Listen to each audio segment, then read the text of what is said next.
Eh bien le bonjour et bon retour sur la chaîne des jouets et des hommes. Pour continuer notre série de vidéos sur les Star Wars Mandalorian Black Series, nous allons regarder aujourd'hui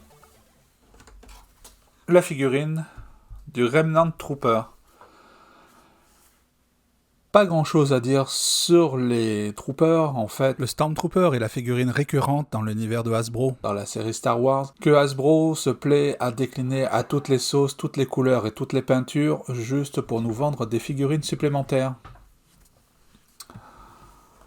Donc on va regarder la boîte, Star Wars Black Series, la vitrine de la figurine, Star Wars Mandalorian, sur fond orange, Remnant Stormtrooper qui veut dire en français un Stormtrooper du vestige de l'Empire.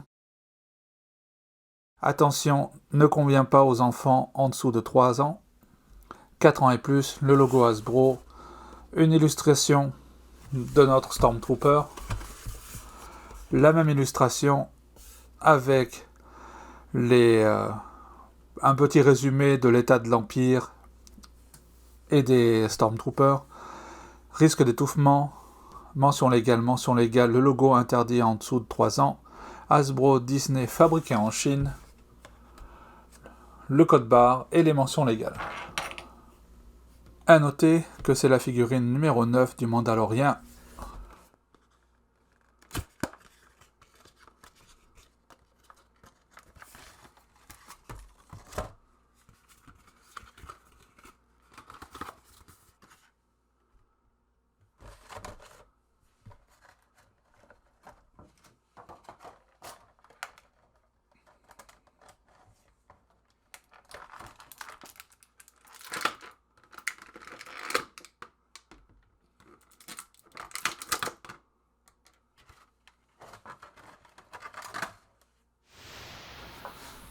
Donc, regardons de plus près ce Stormtrooper.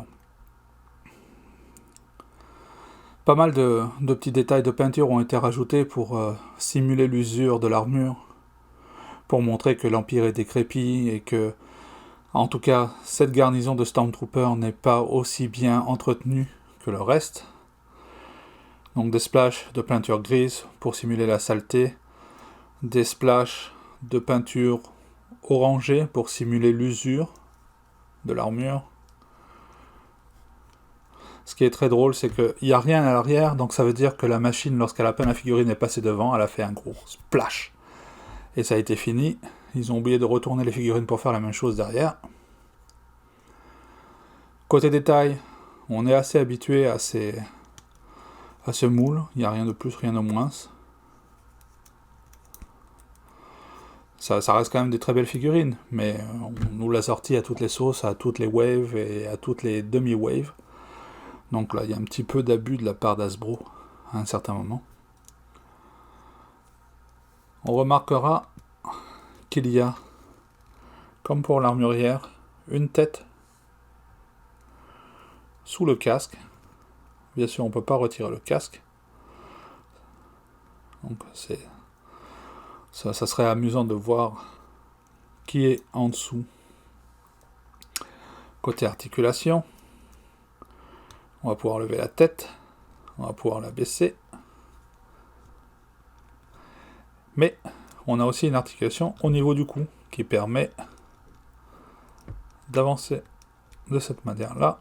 Le cou, on la voit ici. Articulation papillon qui permet d'avancer et de reculer l'épaule. Ça, c'est bienvenu. L'articulation au niveau du torse, assez ample. L'armure. Le plastron est un plastique séparé, moulé sur le personnage.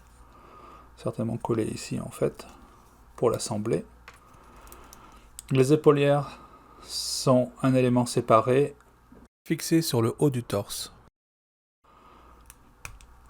On va pouvoir lever le bras, sans trop être gêné par l'épaulière. Par contre, c'est la rotation qui est quasi impossible. Pareil pour avancer. Il aurait fallu en fait qu'au lieu d'être fixé sur le torse, qu'elle soit fixée sur le dessus de l'épaule, et dans ce cas-là, ça aurait entravé aucun mouvement. On peut plier un peu plus que 90, parce qu'on a une double articulation, mais on va être gêné en fait par le design de l'armure. On a une rotation au niveau du coude, au niveau du poignet, avec la possibilité de monter et descendre.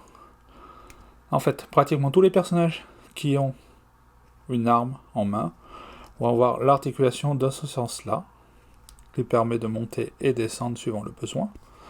Tous les personnages qui n'ont pas d'arme ont en règle générale l'articulation dans l'autre sens, qui leur permet d'avancer et de reculer la main. La ceinture, donc, est un élément séparé, mais qui a été collé. On va pouvoir reculer la jambe jusqu'ici, puisqu'on va être gêné par la collision entre les deux morceaux d'armure. On va pouvoir avancer et on n'est pas gêné par la petite pochette, puisque c'est un élément en plastique mou, ici. On peut aller sur le côté. La rotation au niveau de la cuisse, qui va être gênée ici, sur le pelvis.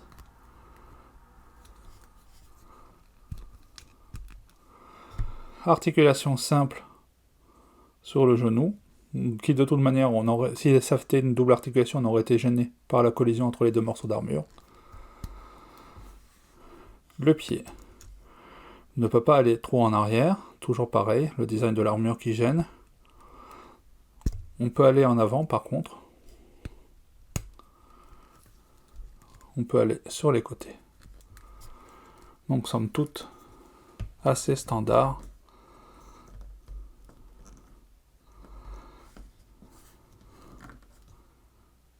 En tout cas, ils tiennent pas bien debout. Le seul accessoire disponible est un blaster.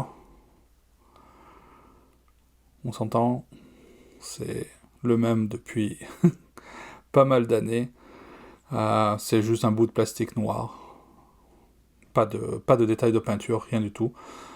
Vu que tout est mal entretenu, ça aurait été bienvenu qu'il y ait des éclats métallisés ou des choses comme ça pour montrer la décrépitude du personnage.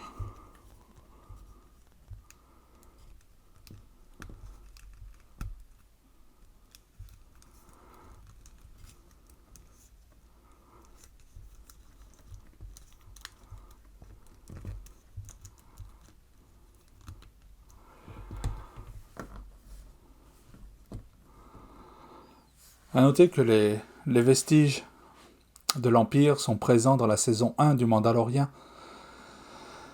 sous la direction du client, qui est un ancien Moff de l'armée impériale.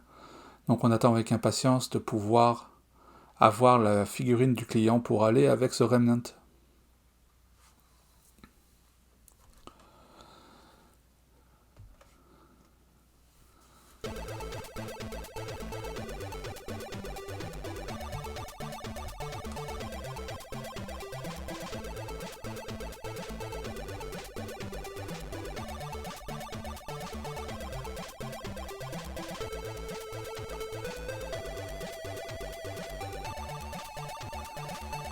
Si vous avez aimé cette vidéo, n'hésitez pas à cliquer sur like, laissez-moi un petit commentaire, un message, abonnez-vous à la chaîne, et on se retrouve pour une prochaine vidéo sur la chaîne des jouets et des hommes.